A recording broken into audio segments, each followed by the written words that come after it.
I was so frustrated with this game at points, and I was swearing so much that I thought the neighbors were gonna call the cops.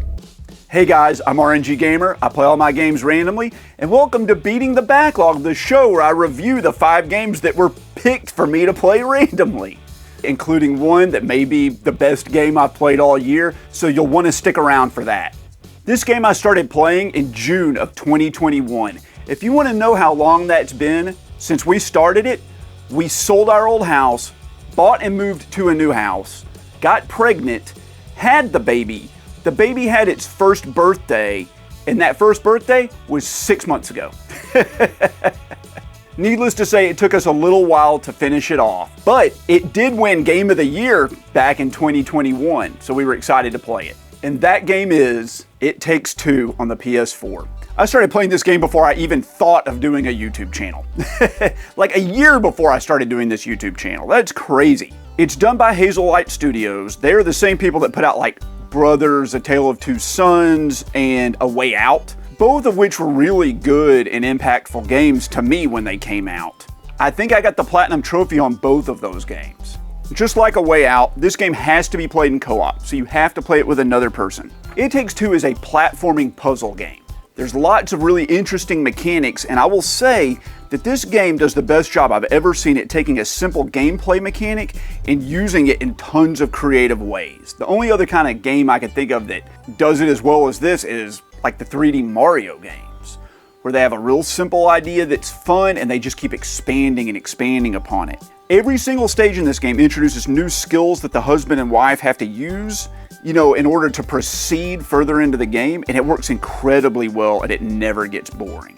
The play control of the game is spectacular, and it's really one of the best co-op games I've ever played. It's really easy to dive into it, and I found the controls to be really simple, and the world that the developers crafted is really extraordinary. And there's like almost limitless nuances and creative touches in every single area of the game. The music's spectacular, it looks really good. It's just a really well put together package. As for the story, in my opinion, that's a little bit different. One player plays as the husband and the other plays as the wife. And they're going through some marital issues and they're considering getting a divorce or splitting up. It's pretty much imminent. They hate each other, they resent each other, things are not working out. And their daughter, who is, stuck in the middle of all this, and I feel really bad for her, makes a wish, and her parents get turned into these toys. And they have to work together to solve a bunch of these, puzzle platforming challenges, while trying not to resent each other and learn to regain their love and trust of each other. And they're guided by this really incredibly annoying character called the Book of Love, who my wife and I just hate.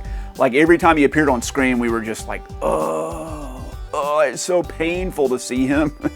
And the couples basically have to complete his challenges. He's like kind of their marriage counselor, and that's supposed to rebuild their relationship and save their marriage. If you've ever been in like a relationship with someone and it kind of fell apart, this is going to drive up bad memories of how that relationship did not work out.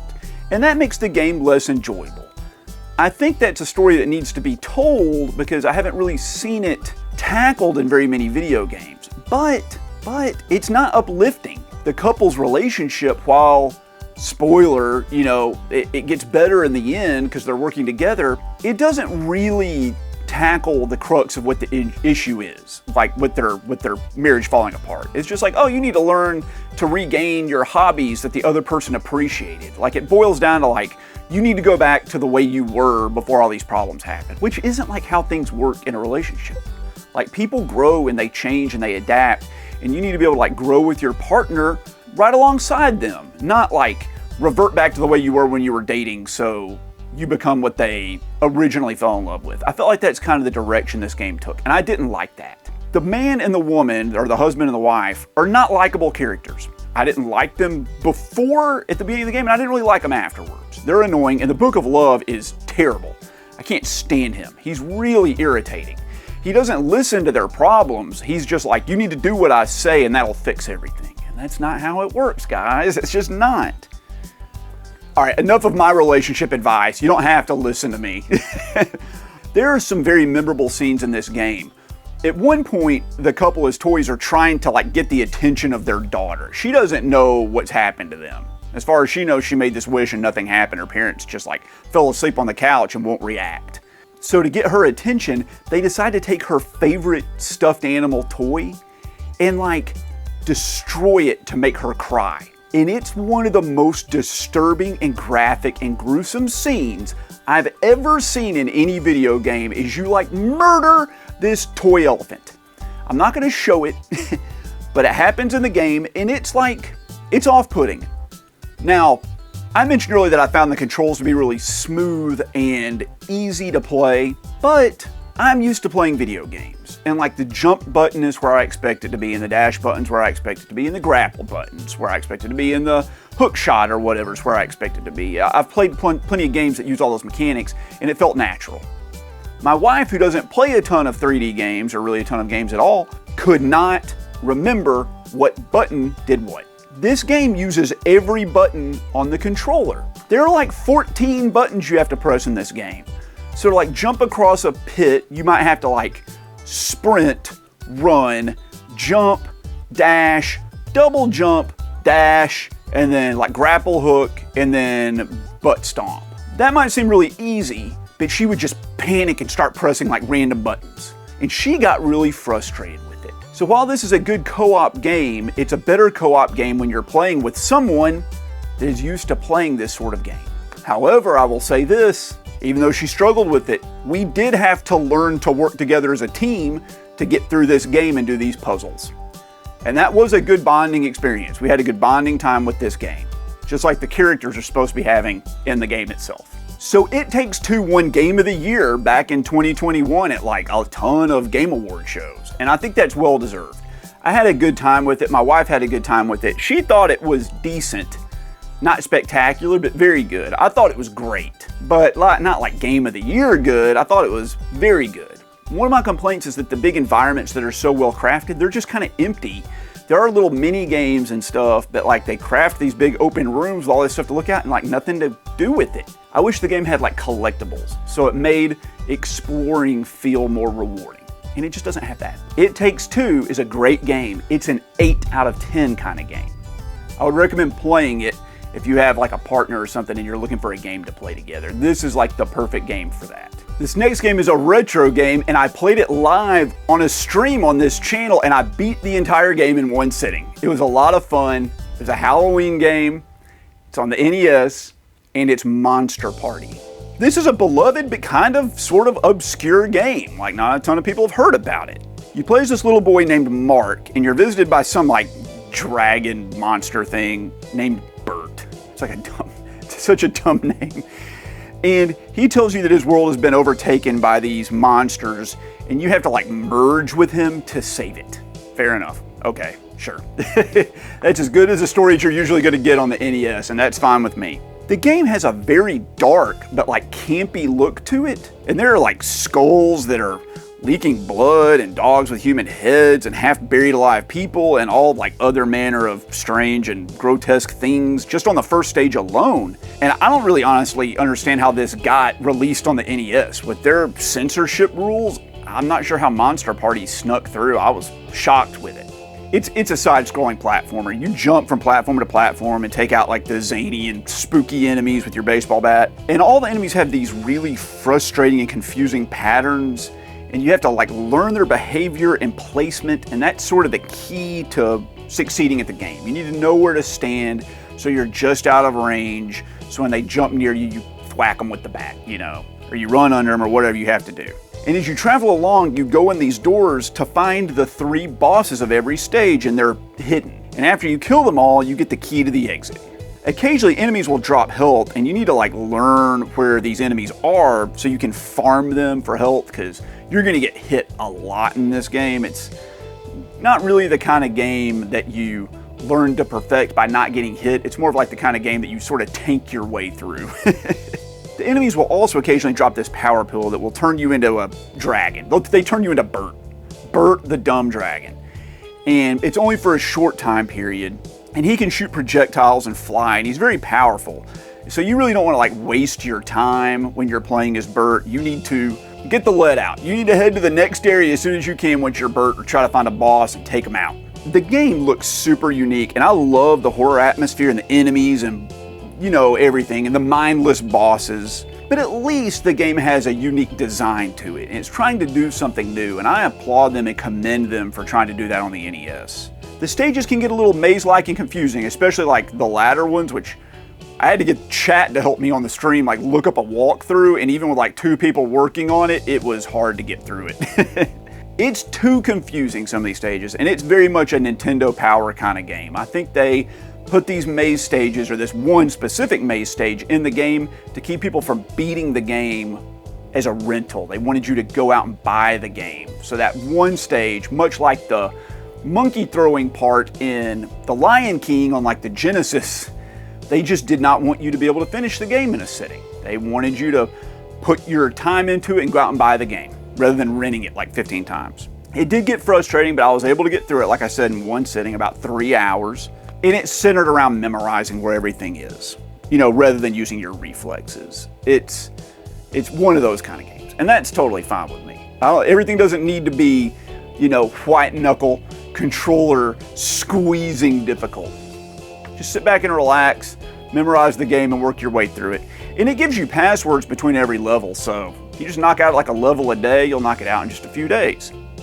So Monster Party was a fun NES game. I had a good time with it, and I think we had a good time streaming it. It's not a super expensive game. I think it's like maybe $15 or $20. If you see it out and it's a good deal, pick it up. You'll have a good time with it if you like spooky kind of Nintendo games. So Monster Party, I would recommend it. I think it is about a 7 out of 10. It's good. It's a little bit better than average. If you're enjoying the content thus far and you want to see some more of me, consider subscribing to the channel. I put out new videos every single Saturday. Give me a thumbs up, that helps me with the YouTube algorithm, and leave a comment. I answer like every one of them. Up next, we have another horror game from October. It's another one I streamed on the channel and I beat in 2 sessions. It was a lot of fun. It's Dark Pictures Anthology, Man of Medan. This is from Supermassive Games, and it's a lot like their other games like The Quarry, Until Dawn, and the other Dark Pictures games, and it's essentially just kind of like a choose-your-own-adventure style game. It's almost like watching a movie. This game's only a few hours long. You just walk around like interacting with stuff as the scenes unfold, and you make decisions and do quick time events, and you hopefully try to save and or kill everyone in the group, right? You want to see what happens in this adventure. This is the first game in the Dark Pictures Anthology, although it's the second one I've played. I didn't realize that they were kind of like in an order. They're not really, but they kind of are. The narrator, he kind of carries over between the different games, but the story itself is self-contained. Now, here's my chance to brag. I got the best ending on this game and saved everyone on my first try with no help and no guide. I did it. I've never done that before in one of these styles of games. I always end up with somebody dying at some point, whether it's like Heavy Rain or Until Dawn. Someone dies, and it just didn't happen this time. And I'm really happy about that, but the ending wasn't as happy as I wanted it to be. It wasn't like as good of an ending. That being said, let's talk about the game finally. So the premise is these like rich and snotty 20-something-year-olds are trying to find this crashed World War II era plane and then scuba dive down and, I don't know, ransack it or explore it or whatever they're doing. They're just, this is their thing. This is their hobby. While they're down there, these pirates show up and they all get taken hostage essentially. And the pirates find a clue that they found down in the crashed plane mentioning Manchurian gold on this ghost ship. So off they go to this ghost ship to get this Manchurian gold. Of course, once they get there, everything goes insane and like the ship's haunted and the pirates are trying to kill everybody. Like, you know, you can figure out what's going to happen in this sort of game. You can tell. The gameplay, like I said, you just walk around as the various characters and you make decisions and do quick time events in the hopes of like saving everyone and getting off the ship. There's really not much to it. It's just sort of you experience like the game as it unfolds, and that's totally fine. Treat it like a movie. That's kind of what it is. The presentation of it looks really good. They look great. The character models are really nice. And the freaking opening credits of this game, the song is awesome. It is unbelievably cool. Check it out. I think it's the theme song of all the Dark Pictures anthology games, and I'm happy about that. I can't wait to hear it again. I've listened to it several times on YouTube, like in the meantime. It's a killer opening track. The sound design is great with lots of like creaking and eerie sounds on the ship that really set the atmosphere. And I mean, it's well designed. You're on an old World War II era or earlier, honestly, ship, and the atmosphere is like palpable. It's really cool. And I think that that's one of like Supermassive Games as a developer's strong suits, is they just like craft these really cool environments and throw these characters in there. Usually the characters are really excellent and very believable, and I think the characters were very believable in this game. There wasn't a ton of character development because the game, like I said, is rather short compared to Until Dawn or The Quarry, which I haven't played. You still either root for or against these characters. While I mentioned like there wasn't a ton of character development because the game is really short, I really like how short these games are. It was perfect for a stream. We knocked it out in 1.5 streams. That's great. It's like a 4-hour game. That's perfect. Spend an evening or a weekend knocking it out. Have a good time. If you want to go back and get all the different endings and try to save everyone or kill everyone or only kill that one jerky guy you don't like, go right for it. You won't have a ton of time invested. So like I said, it's a good experience, but one of the downsides to the game is that the ghost ship setting doesn't really provide much variety. It was a little samey, you know, it was kind of the same most of the way through, and it got a little one note, for a lack of a better term. And the game kind of trailed off towards the end. And I played the other game, like I said in the series, Little Hope, and it did the same thing. It started kind of trailing off, especially once all the characters like got back together and they weren't separated. I feel like when they were separated, it was a lot more tense and you were more invested in it because it's like it's just the one character. But once they met back up, it kind of like lost steam. This is a fun little game to play for Halloween, and I didn't encounter any bugs in it, unlike when I played Little Hope that crashed on me and corrupted my save, and I'm still mad about that. And I had a decent time with it. But the characters weren't as likable as I wanted, and the story was a little weak. Still, Man of Medan was fun, and it's so short that I don't feel like I wasted my time with it. I will play the other Dark Pictures anthology games. I have them all. I can't wait to stream them. I hope I get to stream them. But I would say this one, Man of Medan, the very first one, is about a 7 out of 10. A little bit better than average, but not great. Still, it's worth your time, and it's cheap. This next game is a rhythm game, and it's a spin-off of a spin-off of one of my favorite series and a lot of people's favorite RPG series of all time, Persona. And it's Persona 5 Dancing in Starlight. This is the combo pack with the Persona 3 and the Persona 5 rhythm games. I 100% completed Persona 5 Dancing in Starlight. I got every trophy, I got the platinum on it, I finished everything on the hardest difficulty. I was so frustrated with this game at points, and I was swearing so much that I thought the neighbors were going to call the cops. There are 3 of these Persona dancing games. There's Persona 3, which is on this compilation that I have here. There's Persona 4, which came out on the Vita, and it's the best one by far. And then there's the Persona 5 one, which is the one I'm reviewing here, and it's like the worst by far. So just like all of the games in the series, the cast from that game is teleported back together for some like contrived reason that involves them having to dance. And the gameplay is just a rhythm game. There's this circle around the screen, and these patterns radiate out, and you have to tap the button corresponding to the location where they are as they pass this outer circle. It's fine, it gets very challenging having to do different button combinations and things like that you would expect from a rhythm game. Of course, they just like ramp up the difficulty from easier to like impossibly difficult. But like the normal Persona RPGs, this game also has some minor social aspects in it where you're trying to build up your relationship between the different characters. They're very basic in this game, and they mostly just kind of come with natural progression.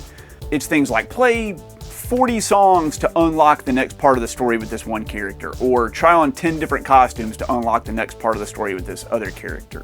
It unlocks the progression in the game. It also unlocks these modifiers that essentially let you cheat. So if the game's too hard, you can turn on things like slower, movement on the screen, or you can lower the accuracy you need for the button prompts, or you can even make it so you can skip some of the button presses without failing the level, things like that. They also unlock different costumes and outfits and accessories, and you end up playing dress up with your characters. I guess that's kind of like one of the big draws to this, is unlocking all the outfits and everything. And that's tied to like a lot of the trophies in the game. So like unlocking 10 pairs of sunglasses and all the winter outfits, things like that. It's also how you like beat the game. So the game isn't beaten by clearing out all of the songs. The game is cleared by like unlocking all the social aspects with the characters so they grow close enough together, which of course is like the whole point of the game. You're trying to like grow the group together and strengthen these bonds so you can finally have this giant outrageous dance number at the end of the game and vanquish evil or whatever you're trying to do. It's contrived and it's silly and it kind of feels like a lame afterthought of a way to finish the game, but that's how they did it.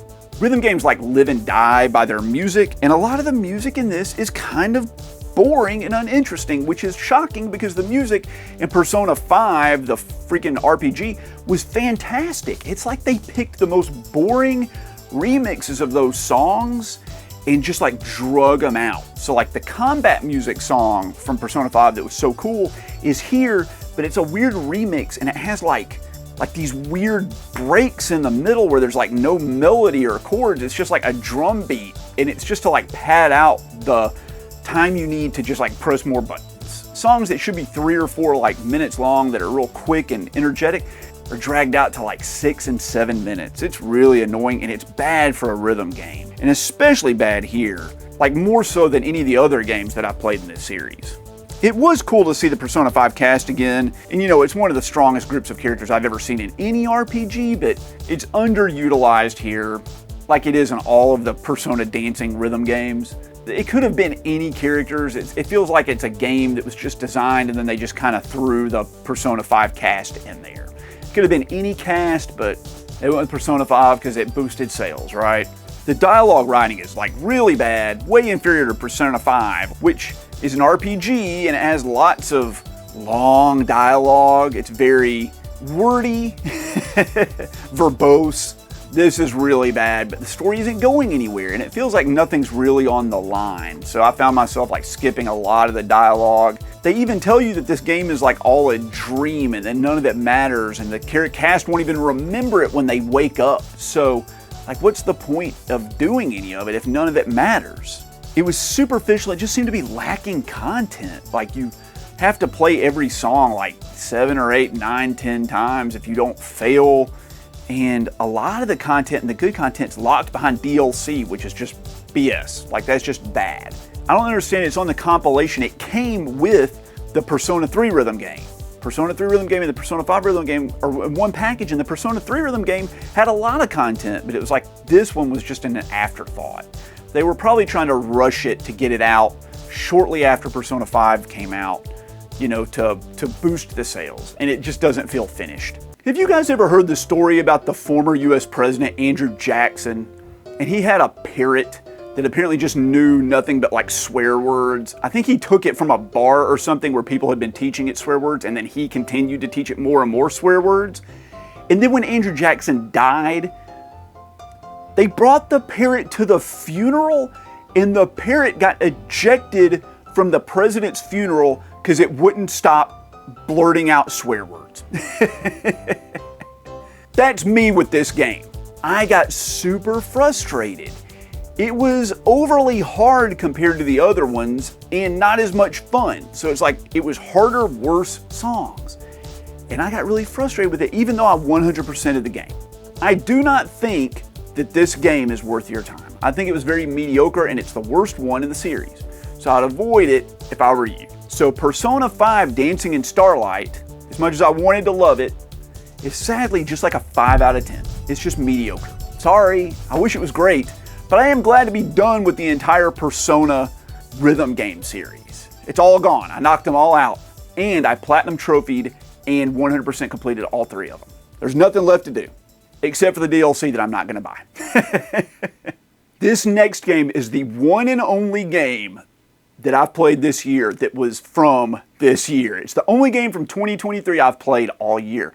I play everything randomly. This happens sometimes, and it's a bummer that this is the only new game I've gotten to play, but luckily, it may be in the running for the best game I've played all year. And it's the remake of Resident Evil 4 on the PS5.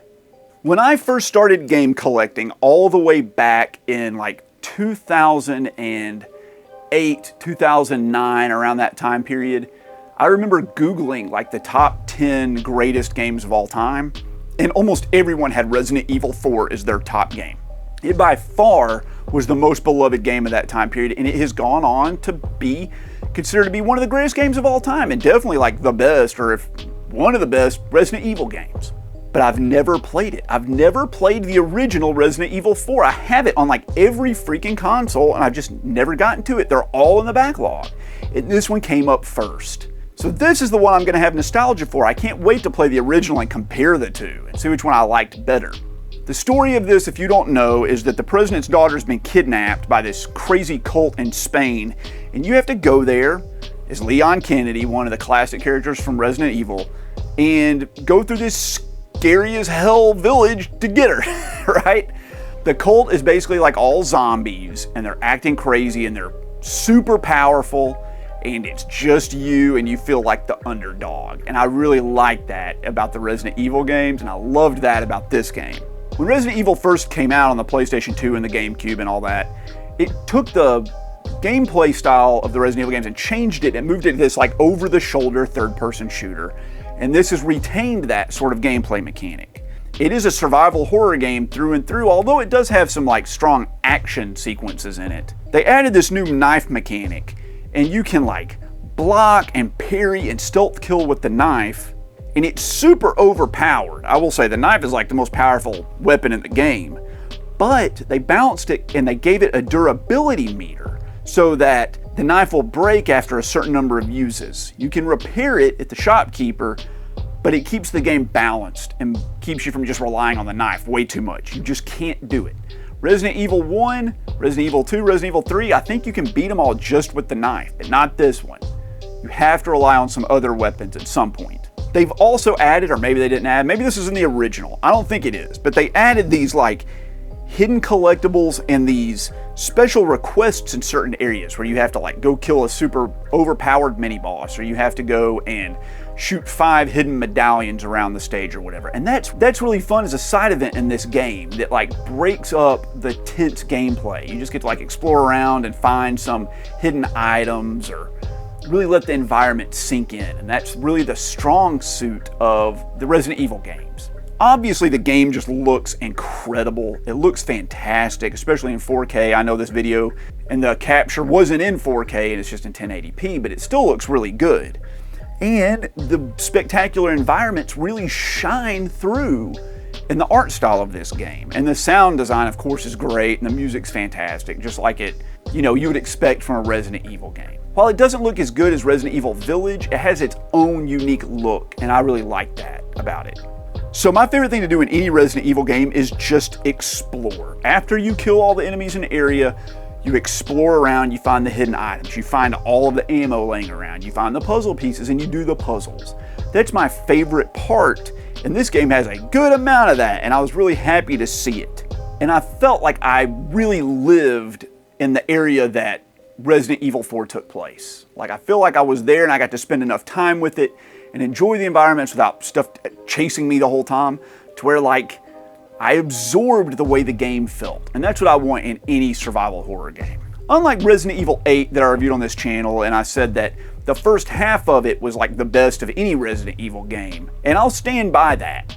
The first half of Resident Evil Village is better than any part of Resident Evil 4 Remake. However, that game really trails off in the second half and ends up being kind of like mediocre and bad towards the end of the game. Whereas Resident Evil 4 Remake starts off strong and just gets better as you go along.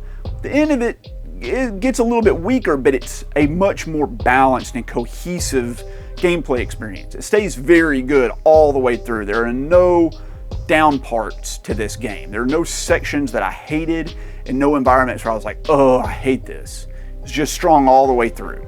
Especially once you get to the castle, which is my favorite part and really kind of the longest section of the game, I would say. And just like Resident Evil Village, like the castle was the part of the game that shined the most. It looked the best, it was the coolest environments, it was the most fun to explore around because it wasn't linear and had a lot of really cool puzzles and set pieces. This is the longest Resident Evil game I've ever played, next to Resident Evil 6, I think. I spent close to like 20 hours on this in my first playthrough, and I have to say the pacing, like I said, was just spot on. It never dragged. I kept thinking the game was gonna end like 8 hours in, like in the village, and then I ended up at the castle, and I was like, oh, this must be the big ending of it. And I get to the castle, and then like another 8 hours after that, I was like, this must be the end of the game. Nope, there's a whole nother section after that, and it was really cool to experience that. It was a shock to me. I didn't know it was coming, and I loved it.